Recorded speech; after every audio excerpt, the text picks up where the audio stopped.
So hey everyone, তো তোমাদের দাদা ভাই কালকে পমফ্রেট ফিশ নিয়ে এসেছিল। তো আমি তো ফ্রিজে রেখে দিয়েছিলাম। তো আজকে রাত্রেবেলা রান্না হবে, আর রান্নাটা আমি করব না, তোমাদের দাদাভাইই করবে। তো যারা যারা পমফ্রেট মাছ খেয়েছো তারা তো জানোই কেমন স্বাদ, আর যারা খাওনি, যারা কিনতে পারছো না, তারা শুধু দেখেই মন শান্তি করে নিও, তোমাদেরকে আর খেতে লাগবে না, ঠিক আছে?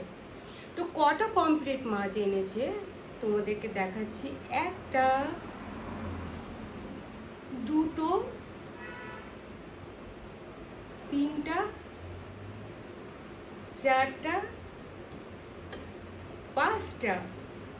তো আমার প্রিয়, আমার ভীষণ ভালো লাগে, তার জন্য তোমাদের দাদা ভাই একমাত্র আমার জন্যই নিয়ে এসেছে। তো আমি আমার যা যা ভালো লাগে সেগুলোই নিয়ে আসে বা অনেক কেয়ার করে, বুঝেছো? তো চলো, তোমাদের দাদা ভাই এখন গেছে ক্যারাম খেলতে, ও আসবে তারপরে রান্নাটা করবে। আমি ভাতটা বসিয়ে দিয়েছি, ও এসে শুধু ফিশটা রান্না করবে। চলো তাহলে রান্নাটাও দেখাবো।